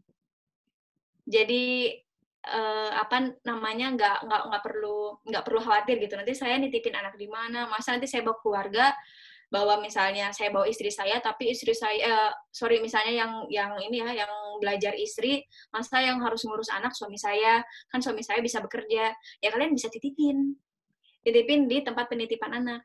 Begitu, atau kalian dua-duanya bisa kuliah malah, tapi harus dibuka dulu sama salah satu. Misalnya dibuka sama istrinya, nanti ketika udah ada di Jepang bareng, suaminya baru apply beasiswa atau apply di kampus gitu ya untuk S2 atau S3. Nah, itu malah bisa juga. Oke. Dari Malahim tuh, dulu jurusan apa nih Mbak? Awalnya S1, terus sekarang jurusan apa nih? S1 saya dulu Sosiologi Fisik UNS. Kemudian di Kokushikang University-nya saya politik ngambilnya, karena nggak ada jurusan sosiologi. Namanya batu loncatan, mau jurusan apapun saya hajar aja. Politik ya. Terus yang kedua, di Niigata University saya ambilnya geografi. Human geografi ya, lebih tepatnya. Kenapa tiba-tiba melenceng ke geografi? Ternyata kajiannya kalau dilihat dan kalau diperdalam juga sama. Cuman mungkin tinggal ditambahin aspek fisiknya aja. Jadi sosialnya dapat, fisiknya dapat. Nah, itu human geography. Di yang sekarang, saya juga masuknya ke social and human environment. Masuknya geografi. Tapi profesor saya, dosen saya, itu kajian beliau adalah rural geography, geografi pedesaan, community, komunitas, which is sosiologi juga belajar komunitas. Terus dia adalah dia expert di bidang kebencanaan, dan saya juga menelitinya kebencanaan, tapi konteksnya komunitas gitu. Jadi masih relate. Nyambung lah ya, meskipun ke politik sedikit, tapi kan sama-sama sosial lah istilahnya. Yes. Baik, Kak, the last question dari aku, gimana cara bertahan dengan tekanan budaya kerja, termasuk belajar super hard di Jepun? Kalau mereka lebih hard lagi tuh, ini perjuangannya luar biasa. Ya, kalau misalnya ngomongin cultural shock, pasti. Karena di Indonesia mungkin terbiasa leyeh-leyeh ya, kalau bahasa Jawa. Terbiasa, kehidupan nyaman gitu ya, nyantai gitu ya. Kalau nyampe di sini langsung dedet gitu misalnya ya.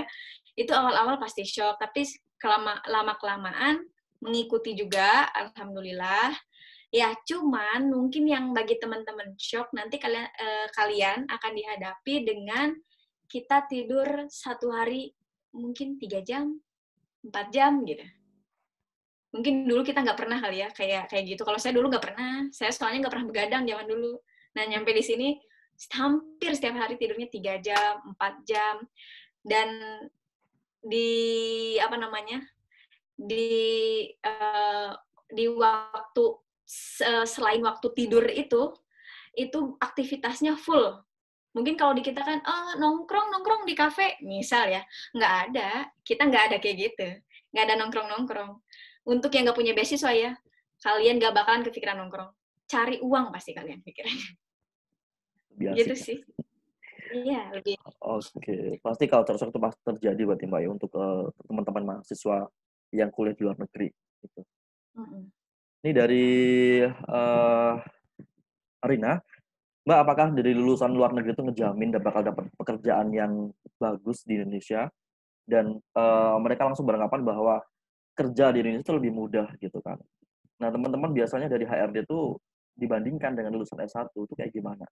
Mbak pengennya kayak gimana ke depan sebenarnya untuk dari Mbak sendiri? Kalau saya, jadi sebenarnya begini, iya saya juga mengalami kekhawatiran, apa bisa sih saya nanti kalau lulusan S2 aja gitu, langsung ke Indonesia dan mendapatkan pekerjaan yang saya suka, misal ya, itu ada pikiran kayak gitu ya. Sebenarnya, ternyata emang dari beberapa kasus gitu ya, untuk teman-teman yang bisa dikatakan mereka lulusan Tokyo University, ketika sampai di Indonesia pun, mereka nggak bisa masuk atau nggak bisa menjadi dosen di, contoh ya, di UGM. Itu mereka nggak bisa. Tapi menurut saya, itu juga bukan alasan untuk kita berkecil hati gitu. Ternyata di luar negeri juga nggak menjanjikan. Enggak juga. Selama kalian bisa membawa diri kalian gitu ya, untuk berkoneksi dengan yang lain, untuk membangun koneksi yang bagus, itu pekerjaan akan bisa lah kalian dapetin. Karena yang namanya pekerjaan, yang namanya untuk menjadi dosen juga kan nggak harus di kampus negeri. Kalian bisa di kampus swasta. Misal Presiden University, Binus University, atau apapun itu kampus swasta. Dan misal, itu hike juga, meskipun swasta. Tapi itu mungkin banget untuk lulusan sini. Itu mungkin banget sebenarnya teman-teman. Jadi teman-teman tuh nggak usah kayak, aduh itu hide, aduh itu kayaknya nggak kita banget deh. Enggak, coba aja dulu. Udah coba aja, pasti bisa. Udah yakin bisa. Bisa, udah. Nggak usah banyak ngomong tapi-tapinya, itu mental mana kalian tuh. Menapos 62, Mbak. Oke, bisa. Intinya plus juga, coba. Plus kalian ketika di Jepang, emang kalian mau tinggal di kamar doang? Emang kalian mau hidup bersama buku-buku doang? Like a nerd gitu, gini kan nggak mungkin. Kalian kan nanti berkoneksi, ketemu dengan, taruhlah misalnya di sini ada kepala Bappenas, misalnya dia S2 di sini, teman-teman dari PLN S2 di sini. Dari situ tuh koneksi terjadi. Dari situ tuh kalian malah harus bangun trust juga. Siapa tahu nanti kalian, Kak, ada bukaan. Kak, ini, Kak, saya di sini ternyata promosi, Kak, saya bisa manggil kamu, lalala. Ih, who knows, teman-teman, nggak usah pikirannya sempit gitu, nggak usah. Nggak tahu sih kalau saya pikirannya gitu, sorry ya. Berarti Sorry, dia sorry.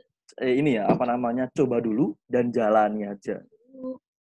Plus, ada juga, nggak selamanya kan untuk lulusan anak S2 itu bakal jadi dosen, nggak selamanya juga anak S2 itu bakal jadi, taruhlah budak korporat, misal ya, misal. Siapa tahu mungkin dengan cara Allah menutup semua pintu-pintu itu, ternyata kita tuh sebenarnya ditakdirkan jadi pengusaha loh. Nggak ada yang tahu. Jangan ditutup gitu. Dibuka open minded, teman-teman, tolong dong open minded. Kan nggak semua apa yang kita inginkan itu baik untuk kita loh.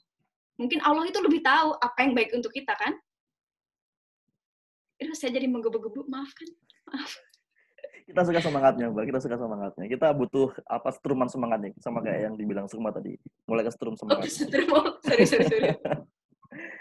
Oke, Mbak, mungkin yang terakhir karena ini kita udah lebih dari waktu, mungkin Mbak Ika juga nanti mau ada meeting kan. Closing statement dong buat kita semua di sini. Lama ngobrol ini kayak berlibet jadinya. Closing statement. Saya tuh bukan Mario Teguh, saya juga bukan siapa namanya, Mary siapa namanya? Mary Diana. Pesan-pesan deh buat teman-teman semua di sini, buat aku juga, biar mungkin kalau pengen ke Jepang itu hal apa aja yang lebih pendek yang harus kita lakuin dulu gitu di depan mata kita. Mungkin ini kali ya teman-teman ya. Ini sebenarnya bukan statement sih. Pengingat untuk saya juga pribadi. Sebenarnya untuk teman-teman yang mau ke Jepang atau mau melakukan apapun itu, preparation lebih dini lah. Itu deh, preparation lebih dini, bener-bener lebih di planning lagi. Kak, bentar ya. Di planning lagi gitu ya untuk ke Jepangnya. Jangan kayak kita nggak boleh merencanakan sesuatu hanya ngawang-ngawang gitu loh, karena kita bukan merencanakan kegagalan, teman-teman. Kita nggak merencanakan kegagalan. Pokoknya ingat, semuanya itu depend on niat kita, depend on action kita. Kita niat doang tanpa action itu nggak ada ininya, nggak ada hasilnya. Dan mental juga. Jangan pakai kata tapi. Saya pengen kuliah ke Jepang, tapi gemes lama-lama. Jangan pakai kata tapi. Lanjut aja, serang aja, terserah mau mencoba untuk menutup telinga tapi buka mata. Terserah mau orang-orang di kanan kiri bilang, lo kan nggak pintar, lo kan bukan mawapres, lo kan IPK-nya cuma segini. Enggak, kalian pasti bisa buktiin kok. Aku juga bukan mawapres, boro-boro IP ku aja pernah 2. Gitu aja sih. Itu ya. Ini bukan close statement tapi tapi itu penting. Semua itu penting. BTW terima kasih banyak Mbak Ika udah mau sharing sama kita pagi ini. Teman-teman juga masih mungkin banyak yang pengen ikut aja, mungkin sibuk kali ya, mereka ada yang nggak jadi ikut. Sudah ini sih daftar juga. Oke, silakan Malahim mau ngomong apa? Ini ada Mbak Elok bilang mau WA ya.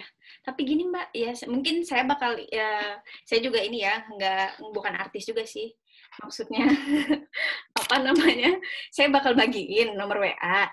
Tapi ini mohon maaf banget ke teman-teman kalau misalnya ada yang WA saya terus, ih Mbak Ika nggak bales-bales, ih Mbak Ika gini. Ini mohon maaf banget, saya tuh kadang-kadang stres lihat WA.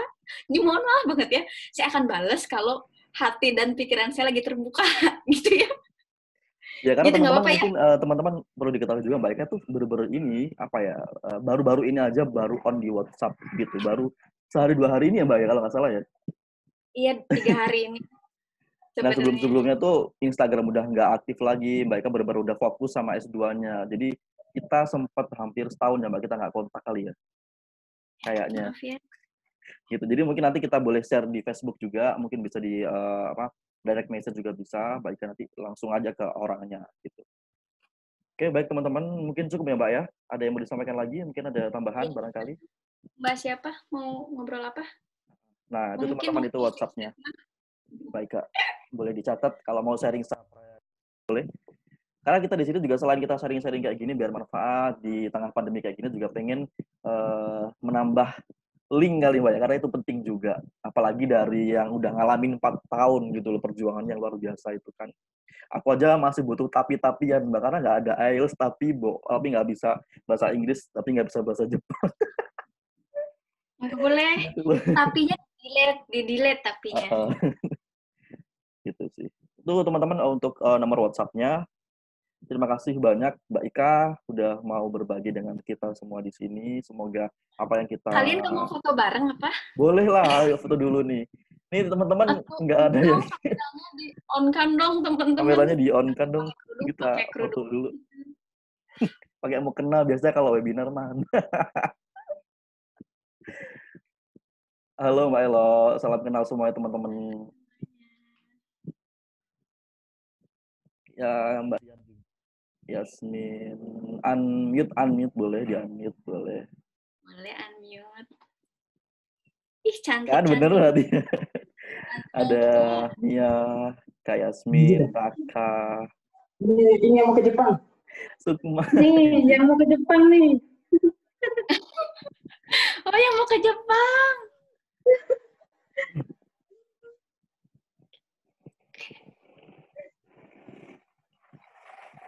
Boleh? Lagi acak adut, Mbak. Aduh, Sukma gimana sih? Gua tunggu Sukma. Pakai HP dulu. Aku screenshot. Iya. Baik aja yang screenshot ya. Malahim nggak nyalain lagi nih. Malahim belum Yasmin. nyalain nih. Raha juga Sukma lagi acak adut katanya. Raka, kamu nggak mau reunian sama aku? Kayak sini. Oke, Mbak, ayo sebelum kita... Oke. Siap-siap ya. Siap. 1, 2. Aku langsung kirim di sini, di chat. Biar nggak lupa. Error kamera. Aduh, Raka gimana sih, Kak? Itu kata Dimatiin ya.